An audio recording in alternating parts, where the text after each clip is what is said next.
돌이켜보면은 가만히 생각해 보니까 사실 우리나라 교회가 6.25 전쟁 이후로는 그렇게 교회가 크게 어려운 일을 겪은 적이 없어요. 가만히 생각해 보니까 일제시대 때 이제 신사참배 문제 때문에 교회가 어려움을 겪고, 그 다음에 이제 6.25 전쟁 때, 그 6.25 전쟁 전에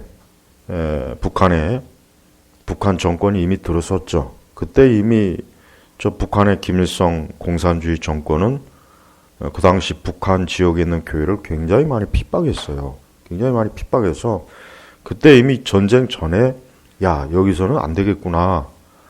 여기 공산주의 빨갱이 세상에서는 이거 신앙생활 제대로 못하겠구나 해서 그때 이미 벌써 이 남쪽으로 내려왔고, 또 6.25 전쟁 중에 역시 또 우리 그 지역에 있는 많은 교회, 우리 기독교인들이 내려왔어요.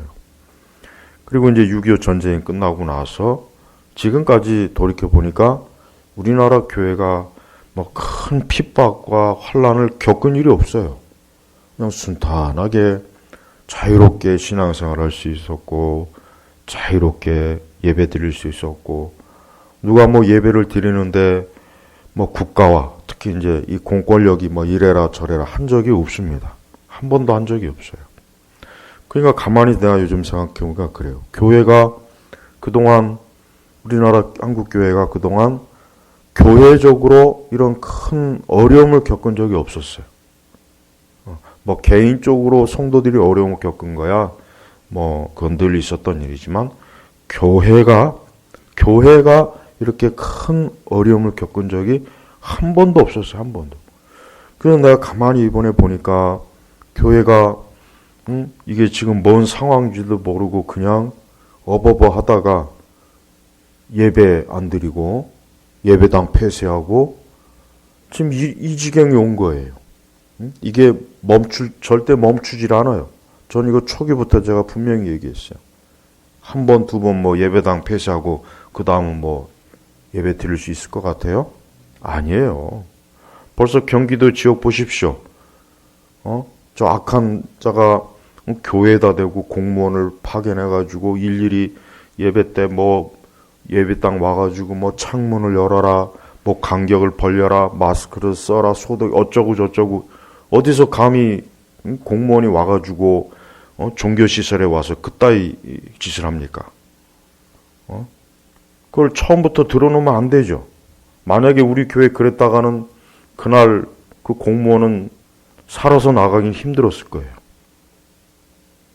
물론 그렇다고 해서 교회가 사람 죽이는 데는 아니고 애초부터 못 들어오게 합니다.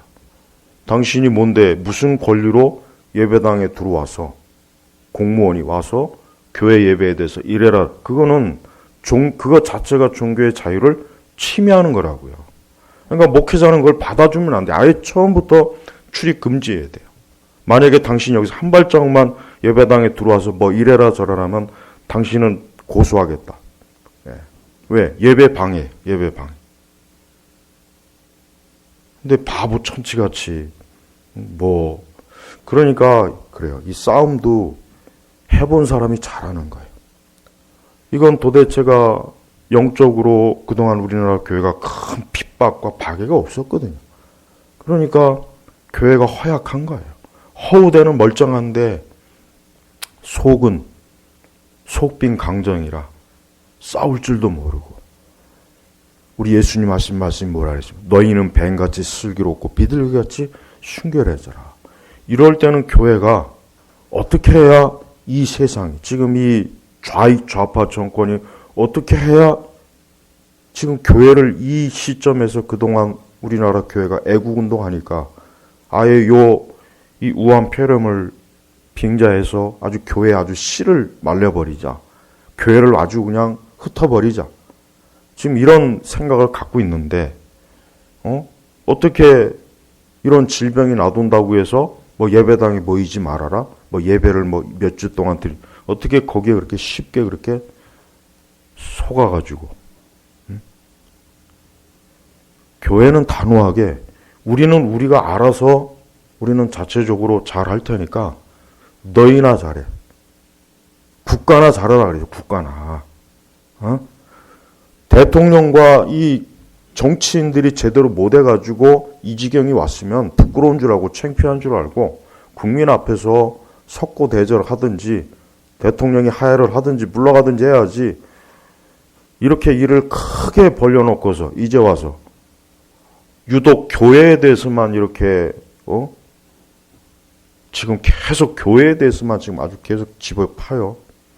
그리고 어떤 좀 이단스러운 교회에서 이상한 짓 해가지고 그게 벌어지니까 그걸 핑계로 또 뭐 교회를 폐쇄해야 된다는 동 여론을 계속 지금 그렇게 지금 퍼뜨리고 있잖아요. 여론을. 교회는 이럴 때 어떻게 됩니까? 단호해야 되는 거예요. 왜 우리 한국의 많은 목회자들이나 교단장들은 도대체 지금 어디 가서 뭐 하고 있는지 모르겠어요. 어디 가서 뭐 하고 지금 자빠져 있냐. 그 많던 총회장과 뭐 어쩌고 저쩌고 떠드는 자들이 이럴 때 왜 성명서 한 장도 제대로 못해요. 왜 문재인이가 저지른 이 죄를, 이 상황을 왜 한국교회에다가 책임 전가를 하냐고, 왜 그런 한마디도 지금 한 사람이 없어요.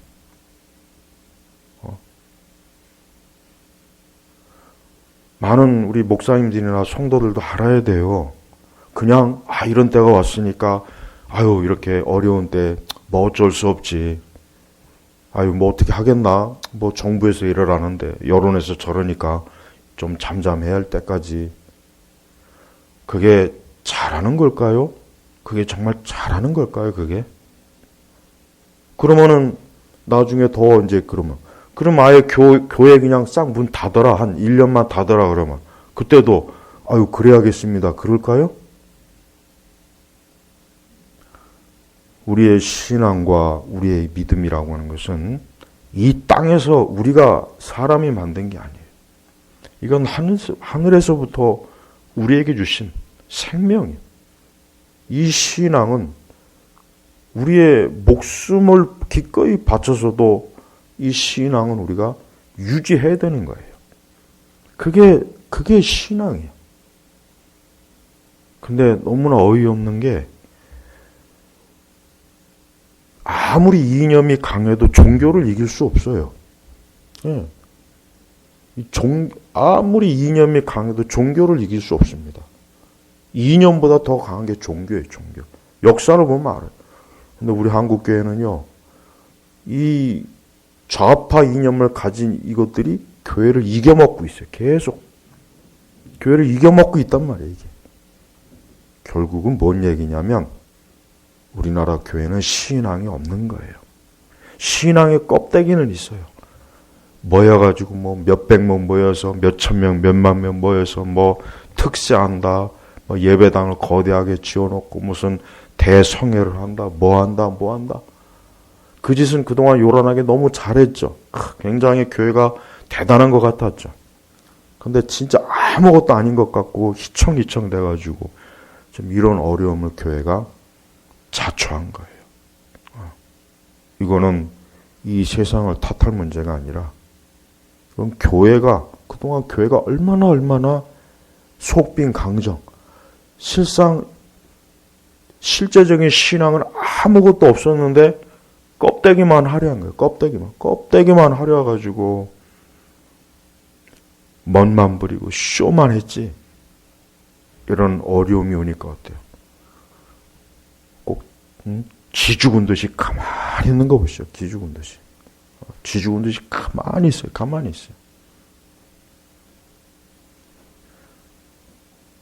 한 지역의 경기도나 이런 서울시 지역의 목회자나 교회가 몇 개입니까? 몇 명이요. 근데도 어쩌면 그렇게 찍소리 못하고 가만히 있지. 공무원이 와서 뭐라고 한다고 해서 그 앞에서 아무 말도 못하고 난 우리 교회 왔으면 좋겠어. 우리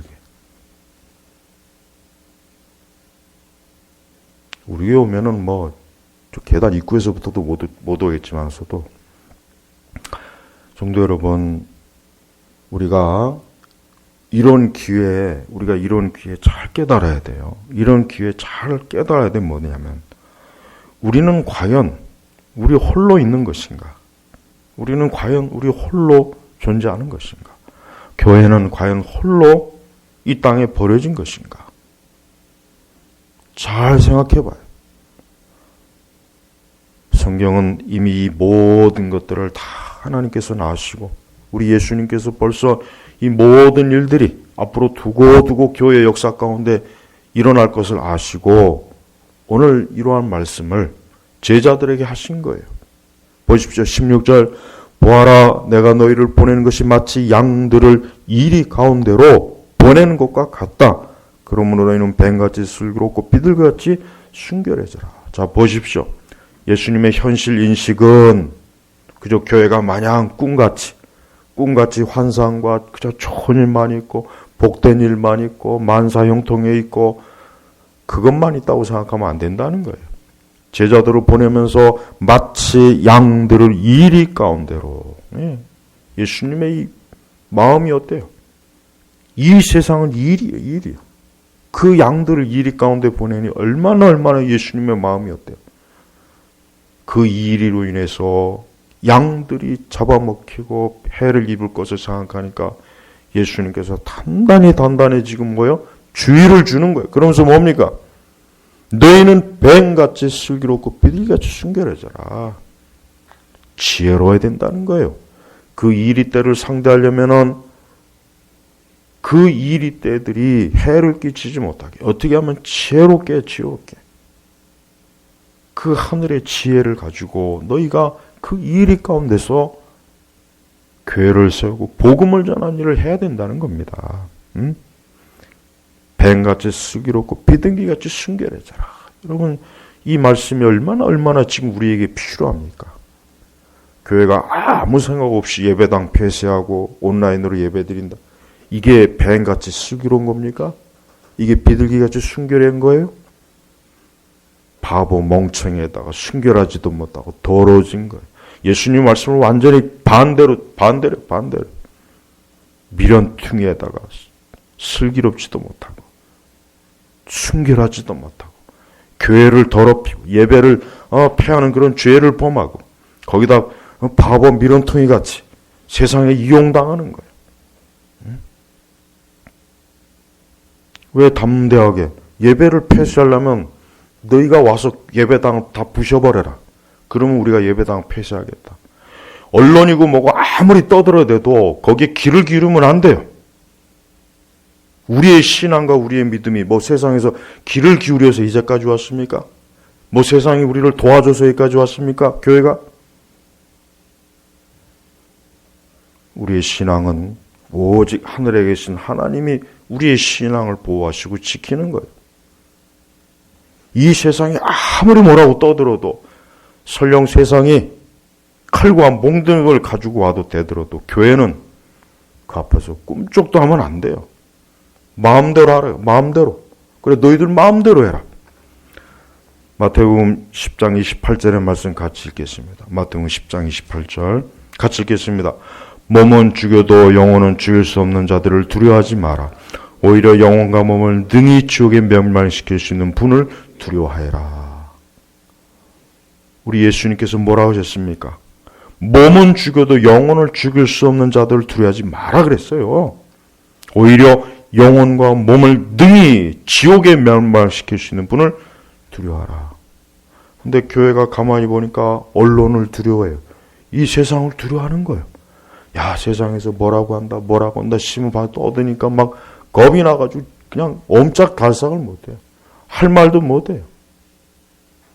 근데 주님께서는, 우리 주께서는 두려워하지 말라 그랬어요.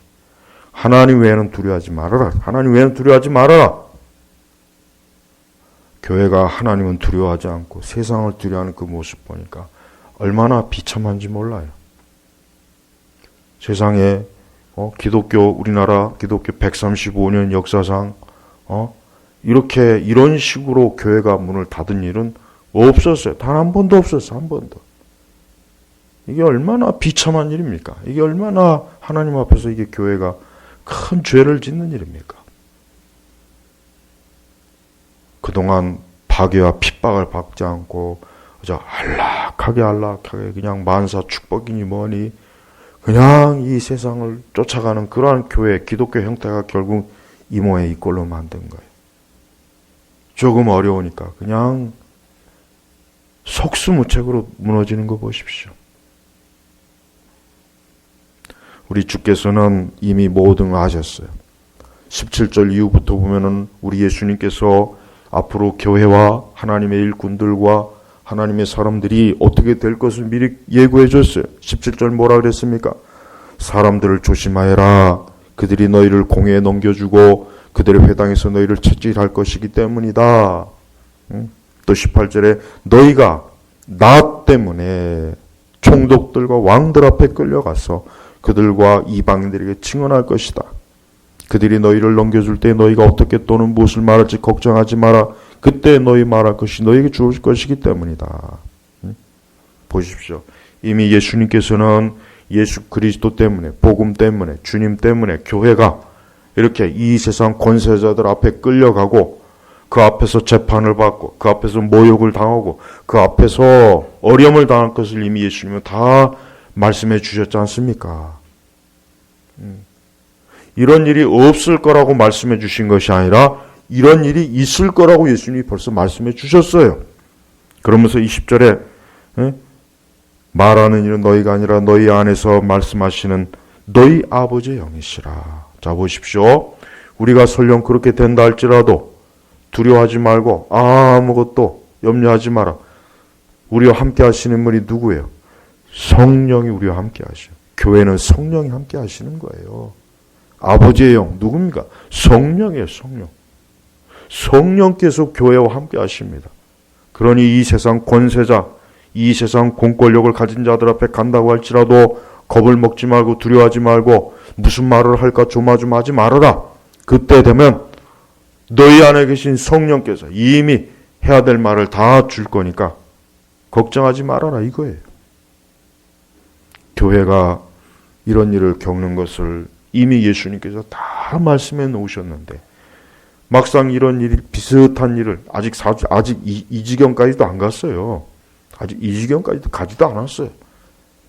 근데 교회가 겁을 먹고 성령이 우리와 함께 하잖아요. 난 그렇게 맨날 성령 찾는 거 오순절 교회들이 저렇게 찍소리 못하고 뭐 세계에서 제일 큰 교회가 어쩌고 저쩌고 하면서 교회 문 닫는 거 보면 참 그들이 성령과 이 성경에 말씀하시는 성령은 다른가 봐요. 성령이 계시면은 첫째 우리가 사도행전 보면 알겠지만은 여러분 사도들도 사실 예수님이 그 고난받고 핍박받을 때 겁이 나서 다 도망가고 오죽하면 베드로는 예수님을 3번 저주할 정도로 예수님 부인했죠. 그러나 사도행전 딱 들어가서 보니까 저들이 성령에 강림할 때 그때 성령의 강림 이후로 제자들이 어떻습니까? 담대하잖아요. 벌써 틀려요. 그 복음서에 있던 제자들과 사도행전 그 제자들은 같은 사람에도 불구하고 달라졌어요. 왜 그런지 아십니까? 성령의 역사 때문에. 성령의 역사가 강권적으로 간정적으로 그들을 붙잡으니까 저들이 두려워하지 않아요. 칼과 몽둥이와 감옥을 두려워하지 않아요. 오히려 내가 주로 인해서 이런 고난을 당한 걸 오히려 너무나 감격스러워하고 감사해요. 나에게 이렇게 내가 주를 위해서 고난을 당한 거 이게 얼마나 큰 영광인가. 그렇게 바뀌었습니다. 그렇게 바뀌었어요. 진정한 성령의 역사가 뭔지 아십니까? 진정한 성령의 역사는 담대함입니다. 그걸 알아야 돼요. 맨날 알아듣지 못할 이상한 혀꼬 부러진 그 귀신 떠드는 방언. 도대체 그 방언하는 사람 팀 다 어디 갔대요? 다 어디 갔어요? 맨날 입만 열면 치유가 어떻고 어쩌고 저쩌고 그 성령 치유자들 지금 다 어디 갔어요? 성령의 역사 가운데 가장 크게 드러나는 게 뭐냐? 담대함이에요. 용기입니다. 용기. 두려워하지 않아요. 무서워하지 않습니다. 이게 성령의 큰 능력 중에 하나예요. 어떤 사람이 자기가 성령이 충만하다. 자기는 성령이 어쩌고 저쩌고 하면서 그러나 그에게 믿음의 담대함과 용기가 없으면 그 사람은 거짓말하는 거예요. 성경 전체를 보십시오. 하나님의 영이 충만한 사람 치고 겁이 나가지고 졸졸 무릎 꿇고 질질 짜는 사람이 누가 있습니까? 성경에 그런 사람이 어디 있어요? 없습니다. 한 사람도 그런 사람이 없어요. 왜 그런지 아십니까? 하나님의 영이, 오늘 말씀에처럼 아버지의 영이, 너희 아버지의 영이 함께 하시기 때문에 아무것도 두려워하지 않는 거예요. 교회 순교 역사를 보십시오. 정말 너무나 끔찍한 그러한 핍박 앞에서도 성도들이 어때요? 담대하잖아요. 용기 있어요. 애걸복걸을 하지 않아요. 살려고 그러지 않아요. 그리스도를 위해서 화형을 당하고 그리스도를 위해서 온갖 핍박을 당해도 그 앞에서 용기를 가지고 있어요. 그게 바로 성도입니다. 우리에게 그것이 부족한 게 안타까울 뿐이에요. 우리에게 그러한 용기와 믿음이 부족한 게 참 부끄러운 거예요, 사실은. 너무 부끄러운 거예요. 여러분, 우리는 분명히 알아야 돼요. 22절 보겠습니다. 같이 읽겠습니다. 너희가 내 이름 때문에 모든 이들에게 미움을 받겠으나 끝까지 견디는 그 사람은 구원을 받을 것이다. 자, 보십시오. 예수님은 그랬습니다. 예수님의 이름 때문에 모든 이들에게 미움을 받겠으나, 칭찬이나 격려가 아니고 상이 아니고 미움을 받겠으나 그랬어요. 미움. 누구 때문에? 예수님 때문에. 예수님께서 분명히 이렇게 말씀하셨어요. 근데 우리는 예수님 때문에, 예수님 이름 때문에 미움받고 증오받는 게 싫은가 봐요. 핍박받는 게 싫은가 봐요. 이것 때문에 조롱받고 비웃음 당하는 게 싫은가 봐요. 그러면 예수님 말씀에 불순종하는 거죠. 그렇죠? 우린 이렇게 살고 있습니까?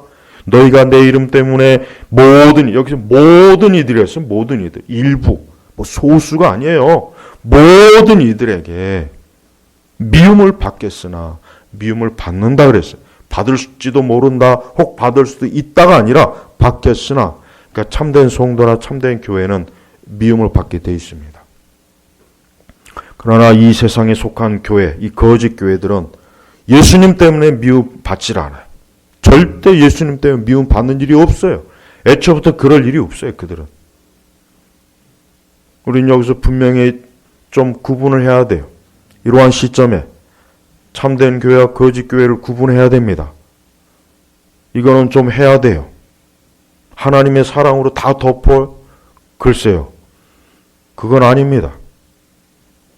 고난과 환난과 어려움이 오면은 진짜와 가짜가 드러나게 돼 있습니다. 우리는 모든 교회를 다 같은 교회로 여기면 안 돼요. WCC에서 한번 걸러졌어요. 그때 한번 걸러졌고 이번 두 번째. 사실 이것 빼고 저것 빼고 다 빼고 나면은 진짜 이 땅에 주님의 몸된 교회라고 할 만한 교회가 몇 교회나 되겠습니까? 여러분 계시록의 7교회를 보십시오. 거기에서 진짜 예수님께서 칭찬한 교회가 몇 교회입니까? 얼마 안 되잖아요. 계시록의 7교회는 모든 시대 교회를 대표하는 거예요. 우리가 알아야 됩니다. 물론 이 땅에 어느 교회도 완전할 수가 없어요. 완전한 교회는 없습니다. 그런 교회는 찾을 수가 없어요. 그러나 한 가지 분명한 것은 적어도 우리의 신앙과 우리의 믿음을 끝까지 지키려고 하는 그러한 참된 믿음의 희생과 그런 소명은 있어야 되는 거예요. 우리가 완벽할 수 없어요. 우리가 모든 일에 100% 흠이 없을 수는 없어요. 그러나 적어도 우리의 믿음과 신앙을 끝까지 지키려고 하는 애는 써야 되는 거예요. 힘은 써야 되는 거예요. 근데 그래보지도 않고 그냥 무릎 꿇는 거 보면은 도대체가 이해를 할 수가 없어요.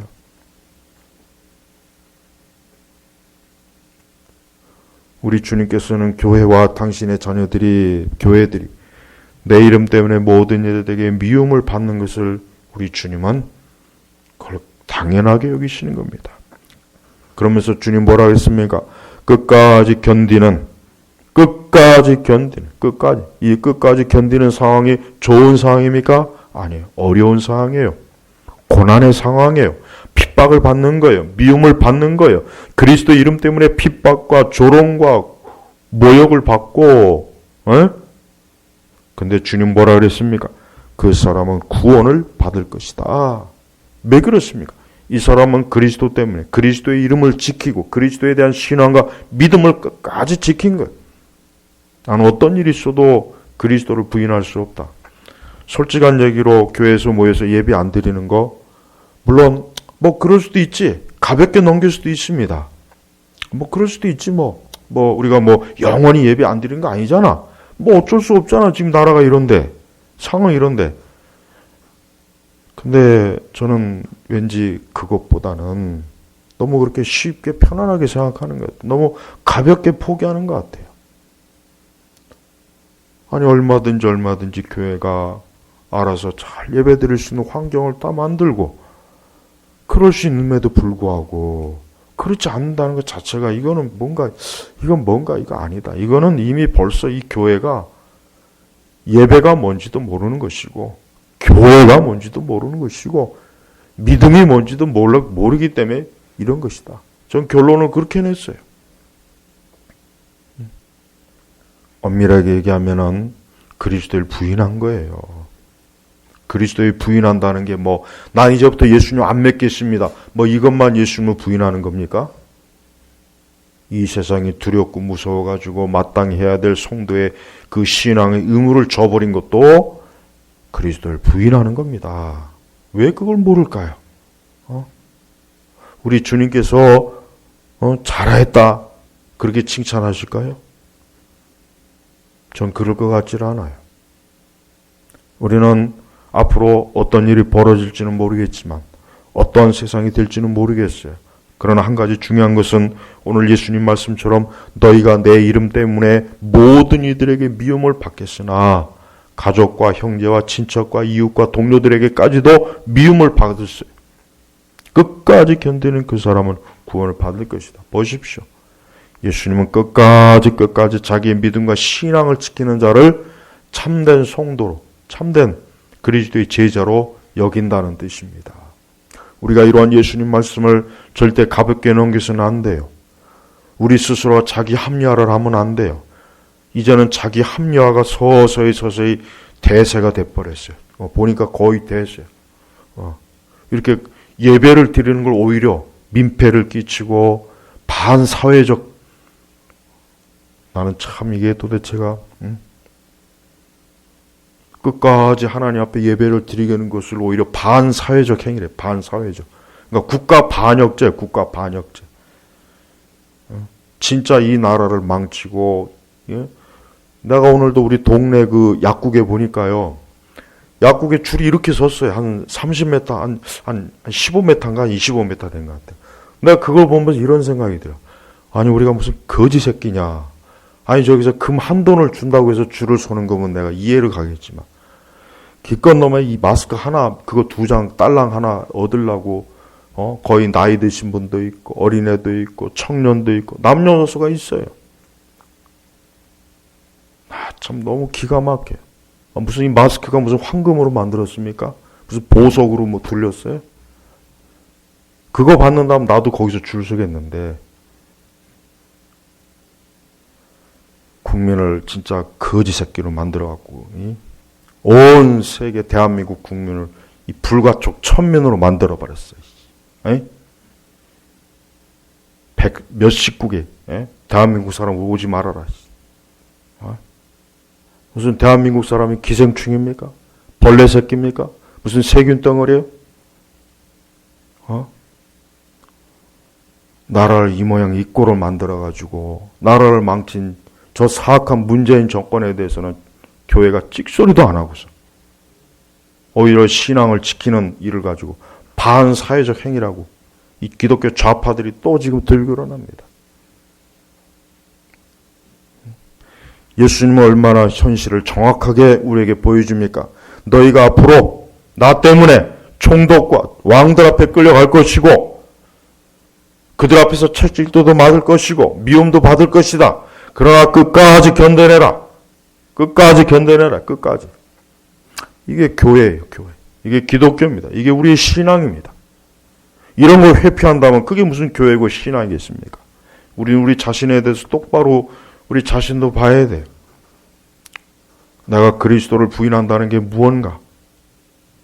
예수 그리스도를 부인할 만큼 내 자신의 목숨과 내 생명이 그렇게 중요한가? 우리의 신앙이 그렇게 중요한가? 우리의 교회가 그렇게 보잘것없고 하찮은 것인가? 그리스도를 부인한다는 게 얼마나 가장 악한 일이에요. 그리스도를 부인하는 것만 가장 비참한 일은 없어요. 우리는 어떠한 상황이 돼도 그리스도를 부인하면 안 됩니다. 우리는 온 힘을 다해서 그분을 섬기고 예배드리고 그분 앞에 나아가기를 힘써야 돼요. 또한 지금은 분명히 위기에 어려움이 시대입니다. 교회가 환란이 닥친 시대예요. 이게 더 심해질지 덜해질지는 모르겠습니다. 그러나 한 가지 분명한 것은 하나님은 살아계시다는 거예요. 하나님은 살아계셔요. 하나님의 거룩한 영이신 성령께서는 교회에 임재해 계셔. 교회와 함께합니다. 우리 홀로 있는 게 아니에요. 그러니까 용기와 담대함을 가지십시오. 두려워하지 마십시오. 이 세상이 미워한다고 해서 거기에 조금 더 신경 쓰지 마세요. 온 세상이 우리의 이름을 지목해서 죽일 놈 살릴 놈 해도 눈 하나 깜짝하지 마세요. 우리는 세상에 사과할 일이 없어요. 교회가 세상에 사과할 일이 없어요. 왜 교회가 사과해야 됩니까? 교회가 저지른 게 아니에요. 우리는 평상시대로 하나님 앞에 예배드리고 우리는 하나님의 뜻대로 살려고 애를 쓴 것뿐이에요. 근데 그게 무슨 죄가 됩니까? 진짜 죄진 놈은 저기 있잖아요. 저 문재인이잖아요. 죄진 놈은 가만히 있어요. 그 놈은 뭐가 무서워갖고 마스크 쓰고 다니면서 여기저기 다니대요. 교회는 정신 똑바로 차리고 우리 기독교인들도 정신 똑바로 차리고 현실 인식을 제대로 해야 돼요. 그래서 주님께서 너희는 뱀같이 슬기롭고 비둘기와 순결하라. 우리의 신앙과 믿음을 끝까지 지키되 그러나 또 뱀처럼 슬기로워하라. 지혜로워하라. 절대 바보 천치같이 뒤통수 맞고 세상에다 조롱당하지 말아라. 이용당하지 말아라. 세상의 거짓말에 속아 넘어가지고 그 앞에서 신앙과 믿음을 부인하지 말아라. 그런 얘기예요. 이 뱀같이 슬기로우라는 말.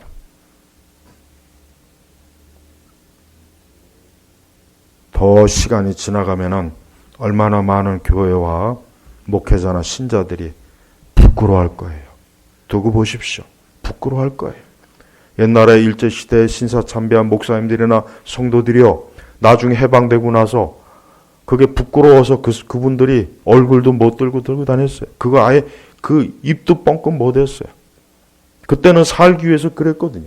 그러나 그 시간이 지나고 나니까 창피한 거예요. 부끄러운 거예요. 시간이 지나면 우리는 우리의 어리석음과 미련함에 대해서 한탄하게 되어 있습니다. 이것도 마찬가지예요. 지금 얼마나 이 교회들이 지금 속을 하는지 몰라요. 국가 정책이니까 뭐 사회니까 알아서 교회문 폐쇄하고 예배당 폐쇄한 교회들 지금 죽을 맛입니다. 죽을 맛이에요. 이러지도 못하고 저러지도 못하고 그게 뭐 하는 겁니까? 단 몇 사람이 모이건 얼마가 모이건 간에 교회는 끝까지 예배를 드려야 돼요. 끝까지 하나님 앞에 예배 드리고 우리의 신앙을 하나님 앞에 높이는 거예요. 하나님 우리의 예배를 받으셔야 될 뿐입니다. 그분은 우리의 예배를 마땅히 받으셔야 될 영광의 우리의 구원의 주가 되시오. 그분 앞에 예배를 중단해서는 안 됩니다. 우리의 죽어가는 자리에서도 우리는 하나님 앞에 예배를 드리는 것입니다.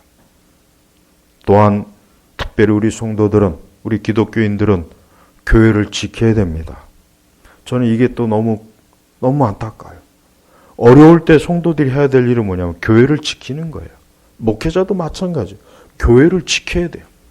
근데 교회를 지키려고 하지 않아요. 다 보니까 흩어져요. 다 흩어져요.